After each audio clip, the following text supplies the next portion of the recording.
Notice there each of the items being pulled out: phones, knives, pen drives, cash and much more. All of this being pulled out of package which were found in different cells in the Parappanagrahara jail.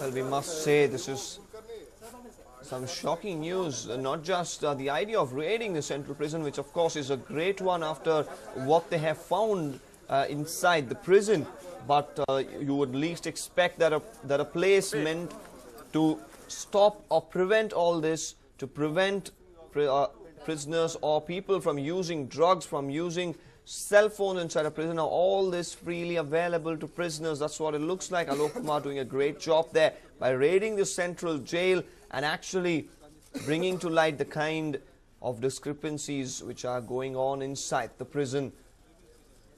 And the sleuths, of course, were looking for contraband in the central prison in Parappanagrahara. Around 100 policemen raided the Bangalore Central Prison in Parappanagrahara looking for contraband, following information about the increasing use of mobile phones and other materials illegally by inmates. The team, led by Additional Commissioner of Police Alok Kumar, checked for mobile phones, SIM cards, cash, liquor and even marijuana, which is reportedly available in abundance. It may be recalled that the police had arrested a notorious burglar who had been tutored by prison inmates and also got help securing bail. Now, the inmates used to keep in touch with the burglar over the phone. Well, let's now listen to what the Additional Commissioner Alok Kumar had to say last night. ಸಾಕಷ್ಟು staff ಕರ್ಕೊಂಡು KSRP ಇದು ನಾವು 4-5 platoon KSRP ಇದು ಕೂಡ ಇತ್ತು. ಮತ್ತು ನಮ್ಮ civil ಸಿಬ್ಬಂದಿ ಕೂಡ PSI ಮತ್ತು ASI ಇದು PCಗಳು ಅವರು ಕೂಡ ಎಲ್ಲ ಇದ್ದಾರೆ. ಇವರ ಜೊತೆಗೆ ನಾವು ಹೋಗಿ ಅಲ್ಲಿ ಸರ್ಚ್ ನಾವೇನಿದೆ ಪ್ರಿಸನ್ ಅಧಿಕಾರಿ ಜೊತೆಗೆ ನಾವು ಅಲ್ಲಿ ಮಾಡಿದ್ದೀವಿ. ಆ ಸರ್ಚ್ ವೇಳೆ ಕೆಲವು ವಸ್ತುಗಳು ಸಿಕ್ಕಿದೆ. ಅದನ್ನು ನಾವು ಪರಿಶೀಲನೆ ನಾವು ಮಾಡ್ತಾ ಇದ್ವಿ. ಪರಿಶೀಲನೆ ಮಾಡಿಕೊಂಡು ಏನಾದರೂ ನಾವು ನೋಡ್ತೀವಿ, ಏನಾದರೂ ಇನ್ಕ್ರಿಮಿನೇಟಿಂಗ್ ಇದ್ದರೆ ಮುಂದೆ ಏನು ಮಾಡಬೇಕು ಅದು ನಾವು ನೋಡ್ತೀವಿ. ನಮ್ಮ ಮೇಲಾಧಿಕಾರಿ ಗಮನಕ್ಕೆ ಕೂಡ ಎಲ್ಲ ತರ್ತೀವಿ. ಸೊ ಇದು ಒಂದು ಇದಕ್ಕೆ ಒಂದು ಪ್ರಿಸನ್ ಅಥಾರಿಟಿಗೆ ಒಂದು ಸಪೋರ್ಟ್ ಮಾಡಿದಂಗೆ ಇದು ನಮ್ಮ ಇದು ಇದೆ. ಅವರಿಗೆ ಸಪೋರ್ಟ್ ಇರಬೇಕು. ಮತ್ತು ಯಾರು ಜೈಲು ಒಳಗಡೆ ಕೂಡ ಅಲ್ಲಿಂದ ಕಿತಾಪತಿ ಮಾಡಲಿಕ್ಕೆ ಅವರು ಧೈರ್ಯ ಮಾಡಬಾರ್ದು ಮತ್ತು ಅಲ್ಲಿ ಅಕ್ರಮ ಚಟುವಟಿಕೆ ನಡೆಸಬಾರ್ದು. ಸೊ ಅದು ಒಂದು ಪ್ರಿಸನ್ ಅಥಾರಿಟೀಸ್ಗೆ ಒಂದು ಸಹಕಾರ ನೀಡಲಿಕ್ಕೆ ನಾವು ಇಲ್ಲಿ ಬಂದಿದ್ದೀವಿ. Moving on, the Karnataka State Pollution Control Board has released the latest data on noise pollution in the city for the past 6 months. And going by the stat, it looks like Bengaluruyans have sleepless nights with the noise levels breaching permitted limits even in residential areas. Bengaluru, once a pensioner's paradise and a garden city, is now suffering due to high levels of air and noise pollution. And that's the reason the High Court on Monday came down heavily on the KSPCB for failing to control pollution in the city. And there seems to be a reason for the High Court making such observations. The pollution levels in Bengaluru are extremely high, and data released from the noise pollution monitoring stations of the KSPCB threw up some worrying stats. Data from 5 monitoring stations from January to July this year show that BTM layout, which is a residential area, is seeing high levels of noise pollution. The noise levels are 19.6% above the permissible level during daytime, while it is a whopping 37.7% above permissible levels during nighttime. In comparison, Marthahalli, which is largely a commercial area, seems to be doing better with the noise pollution level within the permissible limit during daytime, while at nighttime the area's noise pollution level sees a 9% increase above the permissible level. Basaveshwar Nagar, which is largely a residential area, has witnessed noise pollution above permissible limits. During daytime, the pollution is 5.6% above the limits, while during night time it is 18.6% above limits. The extension of nightlife too seems to have its effect on the noise pollution levels. Church Street, which is a commercial area, has recorded noise pollution which is 2% above limits during daytime, and during the night it increases by a whopping 13%. Surprisingly, Pina industrial area has recorded readings which are largely within the limits. The data shows noise levels being breached during night time in residential areas, spoiling the sleep of residents. The Pollution Control Board claims that it is coordinating with various departments to bring down the pollution levels, but agrees that all the concerned departments need to do a lot more to tackle the problem.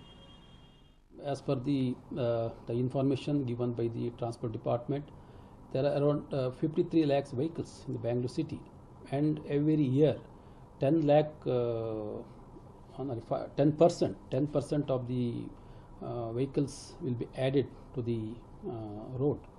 So this is the main reason for the noise pollution, and also the construction activities, and especially during the night times, sometimes this the borewell drilling and public address systems.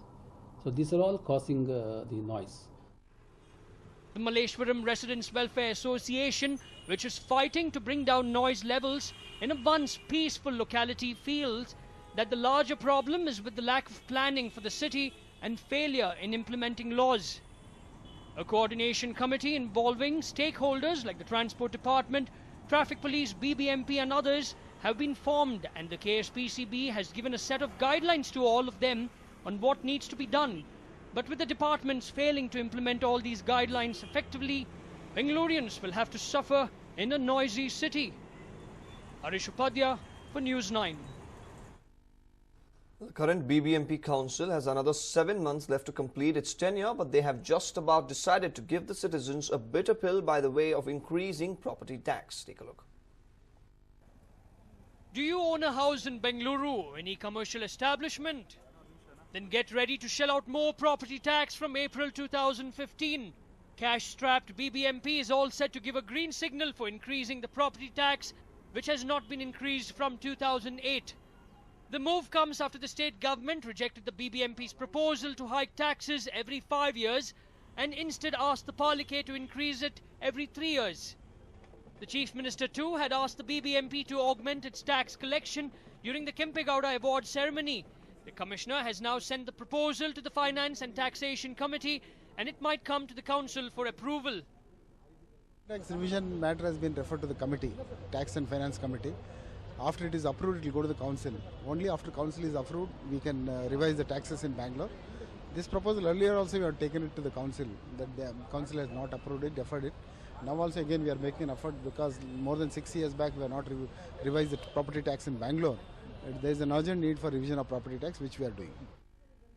The new property tax might see a hike of around 20% for the residential properties, while property tax for commercial space might be increased anywhere between 25 to 30%. The BBMP is expected to rake in an additional 800 to 1,000 crores by increasing the taxes. ಎರಡು ಸಾರಿ ಎರಡು period ಜಾಸ್ತಿ ಆಗಿದ್ರೆ ನೀರಲ್ಲಿ ಒಂದು ವಸತಿಗೆ 40% ಜಾಸ್ತಿ ಆಗೋದು, ವಾಣಿಜ್ಯಕ್ಕೆ ಒಂದು 60% ಜಾಸ್ತಿ ಆಗ್ತಾ ಇತ್ತು. ಪ್ರತಿ 3 ವರ್ಷಕ್ಕೆ ಒಂದು ಸಾರಿ ಜಾಸ್ತಿ ಮಾಡಿದ್ರು. ಕೌನ್ಸಿಲ್ಗೆ ನಾಳೆ 22ನೇ ತಾರೀಕು ಬರ್ತಾ ಇದೆ. ಹಾಗೆ ಅದನ್ನು ಹೆಚ್ಚಿಗೆ ಮಾಡಿದ್ರೆ ನಮಗೊಂದು 700-800 ಕೋಟಿ ಜಾಸ್ತಿ ಬರುತ್ತೆ. ಏನು ಪ್ರೆಸೆಂಟ್ ನಮಗೆ ಟಾರ್ಗೆಟ್ ಇದೆ 2,500 ಕೋಟಿ. ಅದರ ಪ್ರಕಾರ ಇನ್ನು ಸ್ವಲ್ಪ ಹೆಚ್ಚಿಗೆ ಬರೋ ವರ್ಷ ಅಂದರೆ 2015 ಏಪ್ರಿಲಿಂದ ಅದು ಜಾರಿಗೆ ಬರುವಂಥದ್ದು. ಈಗ ಇಲ್ಲಿ ಕೌನ್ಸಿಲ್ ಅಪ್ರೂವ್ ಆಗಿ ತೆರಿಗೆ ಮತ್ತು ಸರ್ಕಾರಕ್ಕೆ ಹೋಗುತ್ತೆ. ಸರ್ಕಾರದಿಂದ ಅದು ಮಂಜೂರಾತಿ ಬಂದಾಗ ಅದು ಇಲ್ಲಿ ಇಂಪ್ಲಿಮೆಂಟ್ ಆಗುತ್ತೆ BBMP. But many councillors are said to be unhappy with the timing of the hike in property taxes, as it will be implemented around the time when BBMP elections are supposed to take place. But with BBMP finances in the doldrums, this hike is said to be inevitable. Harish Upadhyay for News 9. Well, anti-government demonstrators in Pakistan are advancing towards the parliament, breaching a designated secure zone in the capital, Islamabad. The protesters used wire cutters and cranes to move shipping containers, barricading the so-called red zone, which houses state buildings and foreign embassies.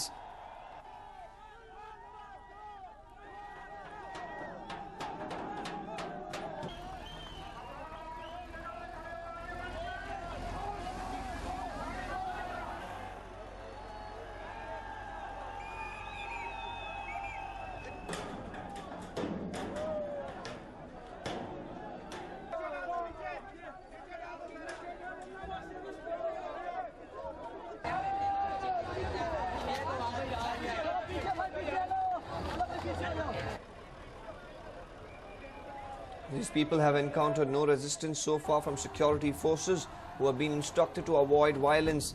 The demonstrators want Prime Minister Nawaz Sharif to resign. Now, thousands of anti-government protesters have been occupying two Islamabad highways, and Imran Khan has been leading one group of protesters who is accused Sharif's PML and party of vote rigging in the 2013 election and has called on him to stand down.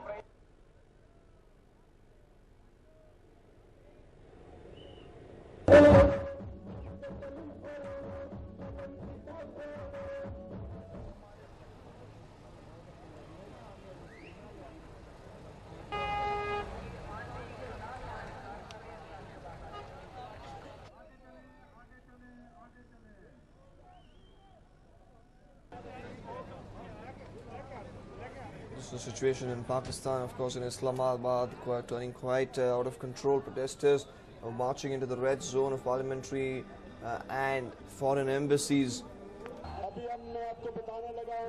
Imran Khan, of course, leading one group of protesters against Nawaz Sharif, asking him to step down.